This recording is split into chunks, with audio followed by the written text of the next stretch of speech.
Move over, Chaz, there's a new kid on the block, and his name is Baz. Quote-unquote peaceful protesters in Washington, D.C. were rioting in Lafayette Park last night in a supposed attempt to create their own version of Chaz or CHOP, an autonomous zone based in Washington, D.C., right in front of the White House. Wouldn't that be, like, the best way to own the Orange Man? Secede from the United States right in front of the White House, so that the White House is literally on the border with your new independent left-wing Istan. And reportedly, some folks spray painted the letters BHAZ on that church, that Episcopal church across from the White House, the one that the media was so upset that Trump took a picture in front of, that was almost burned down a couple weeks ago. And BHAZ, Baz, stands for the Black House Autonomous Zone, which I have to say is, I get so much joy out of that, because, you know, it's such a low-hanging fruit, you know, changing the name White House to Black House. I'm surprised we don't hear more of that already. I would think that that would be a great way to try and protest the white man, is to just not refer to it as the White House. But no, these folks, they're rising up, and they're going to paint the White House black. I mean, if I had told you 3 months ago that there would be riots in front of the White House, and that the rioters would be trying to secede from the United States, I think that everyone would have said that that was pretty crazy. But yet, here we are in late June of 2020, and it doesn't seem that strange. It just seems like, you know, the natural course that we've been following. You know, the degradation of, you know, of social cohesion in America, the balkanization or attempted balkanization. It's not real balkanization in the sense that, you know, people are being split into different ethnic groups. I do think that the balkanization of America is much more ideological.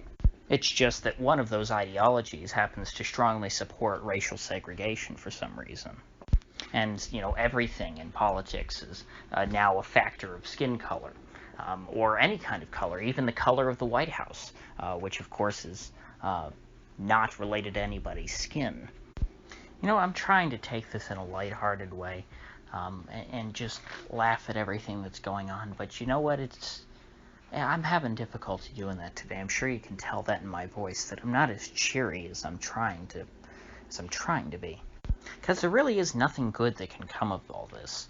I don't see any off-ramps to where this just sort of fades away at this point. I mean, yes, the direct violence, the heavy violence of a few weeks ago faded away, which I thought was possible, because that's just a factor of, you know, the masses getting tired and bored and moving on. But the divisions are not going away. These seem to be much more permanent. The left's hyper-racialism seems to be, you know, a solid, you know, their new reality. You know, it used to be that occasionally the left would, you know, flare up into these hyper-racialized fits, but now it seems to be something that's much more constant. It looks like for the foreseeable future that we're just going to have this purely identity-based politics and a total assault on everything that America meant. I mean, they're removing Teddy Roosevelt from the Museum of Natural History. I wonder if they'll have to get rid of the moving out of the museum now, since, you know, the Teddy Roosevelt statue is such a significant character. I wonder if Ben Stiller is going to get canceled for having appeared alongside Robin Williams portraying Teddy Roosevelt. And, you know, I've never been a fan of Teddy Roosevelt, but I mean, he was literally the first progressive president. You'd think that these people would have some reverence for him, but of course, you know, these are ahistorical morons who don't even understand that, you know, he was their ideological forefather. Teddy Roosevelt is who mainstreamed the progressive movement. But I'm glad to see that Trump responded as a normal person would after last night's thing. He didn't exactly bow down, and I've been critical of Trump for not being tough enough on all this and not speaking out enough against everything that's going on. I think that it's very important to have someone who counters their narrative and doesn't just respond to what they're saying, but, you know, deconstructs what they're saying.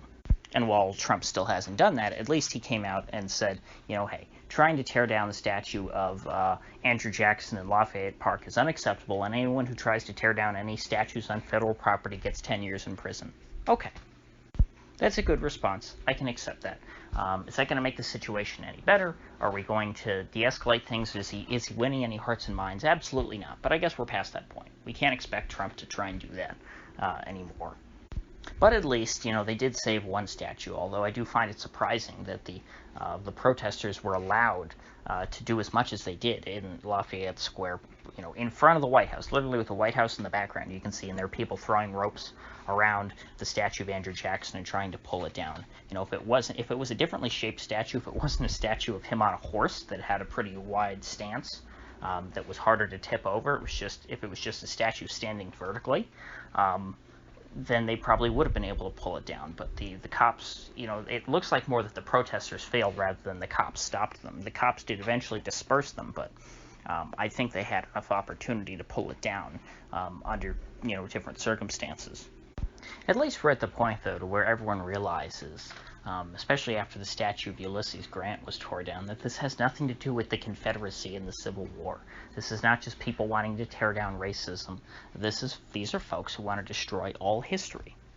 And so hopefully all this has exposed any regular Americans who were tolerant of, mobs tearing down Confederate statues.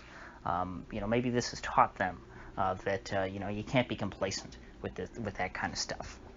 That, yes, they want to tear down the statues of the historical figures you like, too.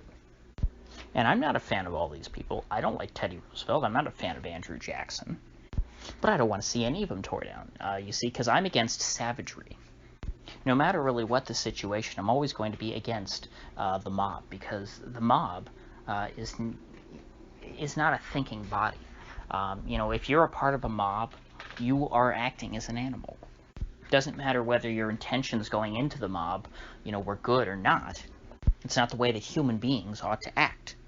And what we really need right now is a leader who inspires Americans to stand up against the mob, no matter what their ideology is. Someone needs to, Trump needs to make those speeches, and he's just not going to do it, I guess.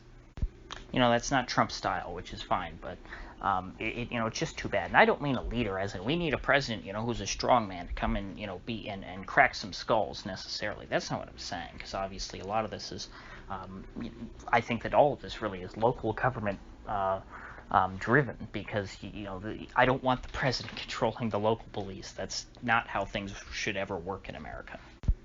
But you need to have, I guess, local leaders. You need to have governors. You need to have just community members in general who are able to speak out against mob violence and against this whole trend of wanting to destroy history and the trend of racializing every problem in America and of wanting to indict the entirety of the white race for whatever problems black people face.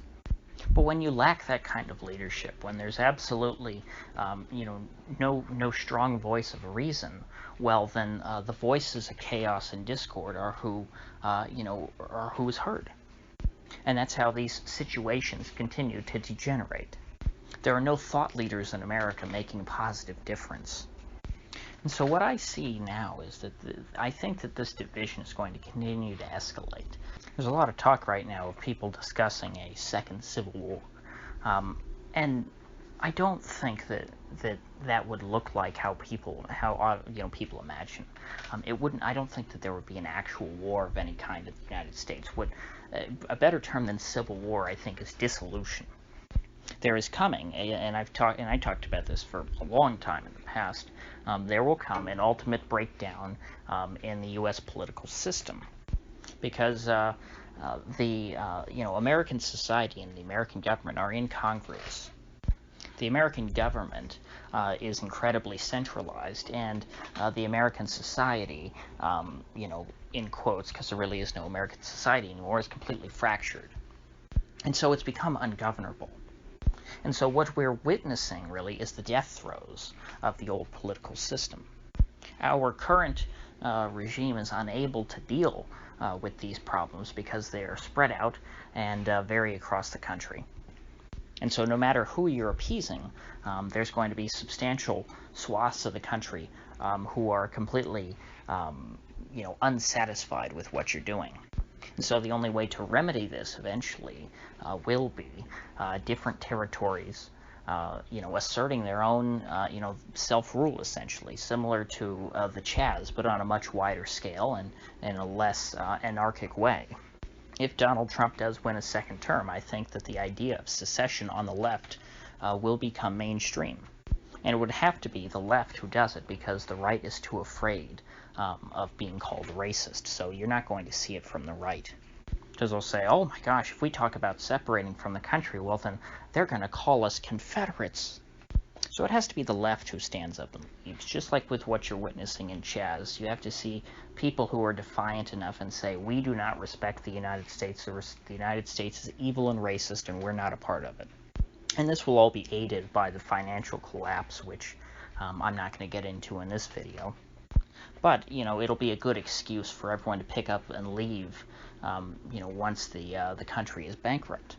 So with that said, if you gain anything of value out of this video, I'd appreciate you clicking that like button and sharing this video. And if you haven't already, please do subscribe, because I do upload every day and I'd hate to have you miss one. So I'll see you folks back here tomorrow.